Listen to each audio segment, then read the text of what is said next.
खबर जिंदगी की बजाय मिली मौत। प्रदेश के सबसे बड़े एसएमएस अस्पताल का कुप्रबंधन। 12 फरवरी को सचिन को रोड एक्सीडेंट के बाद में एडमिट करवाया गया था। एसएमएस ट्रॉमा सेंटर में ओ पॉजिटिव की जगह मरीज को चढ़ाया AB पॉजिटिव ब्लड और इस लापरवाही के चलते ही मरीज की दोनों किडनी खराब हो गई। परिजनों का आरोप, शुरुआत में अस्पताल प्रशासन ने अपनी गलती नहीं मानी। कहा कई बार ब्लड ग्रुप की जांच रिपोर्ट आ जाती है अलग, लेकिन जब तबीयत बिगड़ी तब जाकर सारी सच्चाई की जानकारी दी। सचिन की मौत पर परिजनों ने दोषियों पर कार्रवाई की मांग उठाई। साथ ही कहा कि परिवार को 1 करोड़ का मुआवजा व नौकरी दी जाए।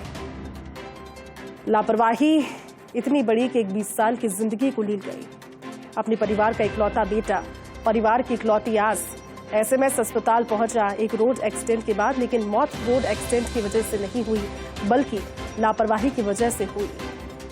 ओ पॉजिटिव इसका ब्लड ग्रुप था, लेकिन जब ब्लड की जरूरत महसूस हुई तो फिर आनंद फानन में लापरवाही की वजह से AB पॉजिटिव ब्लड चढ़ा दिया और उसके बाद इसकी किडनी फेलियर हो गई। हमारे साथ सहयोगी विकास जुड़ चुके हैं। विकास, वाकई में आज जब ये खबर सुनी और जब इसे और ज्यादा समझ रहे हैं, पढ़ रहे हैं, परिवार की स्थिति के बारे में समझ रहे हैं तो दिल पसीज रहा है। 20 साल का मात्र इसकी उम्र इस लड़के की और परिवार का इकलौता बेटा, लेकिन लापरवाही की भेंट इसकी जिंदगी चढ़ गई। विकास, देखिए, बिल्कुल कह सकते हैं संवेदनाओं से जुड़ी ये खबर है और हम कभी नहीं चाहते थे कि इस तरह की खबर हमारे दर्शकों को हम सुनाएं, लेकिन जो घटना हुई है वो सभी को दिल जलाने वाली घटना है। आज जिस तरह का पूरा मामला सामने आया उसके बाद अब उच्च स्तर पर इस पूरे मामले में कमेटी की रिपोर्ट का इंतजार किया जा रहा है। कमेटी की रिपोर्ट आए उसके बाद में कार्रवाई की जाए। अभी कुछ ही पलों पहले हमारी चिकित्सा मंत्री जो है उनसे बातचीत हुई है और उन्होंने इंश्योर किया इस बात को लेकर कि जैसे कमेटी की रिपोर्ट आती है उसमें जो भी दोषी पाया जाएगा उसके खिलाफ सख्त से सख्त कार्रवाई जो है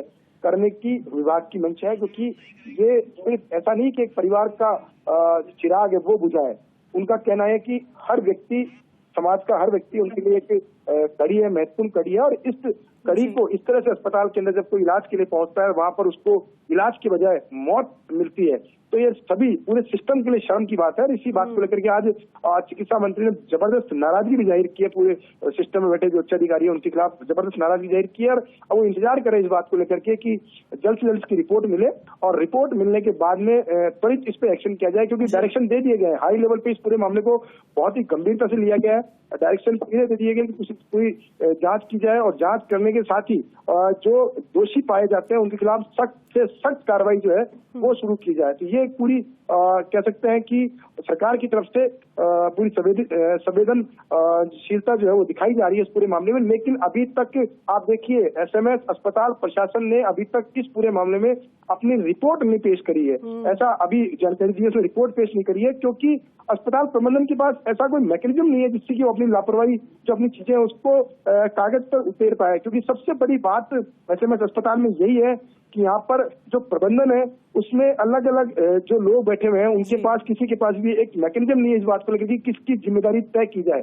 क्योंकि जो सैंपल निकाला गया था, सैंपल किसने निकाला था, किसने दिया था, किसको दिया था, सैंपल का जब निकाला उस वक्त सैंपल कहीं आपस में एक्सचेंज तो नहीं हो गया, और अगर एक्सचेंज हुआ है तो जो दूसरा एक्सचेंज हुआ सैंपल है वो किसी को चढ़ा या नहीं चढ़ा। बहुत सारे मुद्दे हैं, बहुत सारे इश्यूज हैं जिनको इस जांच के दायरे में लिया गया है। जब तक उस जांच के दायरे की एक एक बिंदु पर रिपोर्ट नहीं आती है तब तक रिपोर्ट देना बहुत मुश्किल होगा। और इस पूरे मामले में आप देखिए कि एसएमएस मेडिकल कॉलेज प्राचार्य जो है वो भी ये बात कह रहे हैं कि जांच रिपोर्ट आते ही हम कार्रवाई करेंगे। अधीक्षक भी ये बात कह रहे हैं, लेकिन अभी तक जांच रिपोर्ट जो है वो तय नहीं कर पा रहे हैं इस बात को लेकर कि आखिर किसकी गलती की वजह से एक परिवार का चिराग जो है बुझा है। लेकिन निश्चित तौर पर आज की जो घटना है शर्मसार करने वाली घटना है। एसएमएस पर जो प्रबंधन है उसका एक कुप्रबंधन की वानगी जो है वो सामने दिखी है इस पूरे मामले को लेकर के। और सबसे बड़ी बात है जिस घर का ये चिराग बुझा है उस घर की आर्थिक परिस्थिति जो है वो भी काफी चिंतनीय है। आप देखिए संवेदनाओं से जुड़ी हुई आप जिस तरह से ठीक कह रहे हैं और जिस परिवार का चिराग बुझा उनके दर्द को हम समझ नहीं सकते। उम्मीद करते हैं न्याय मिले। एक और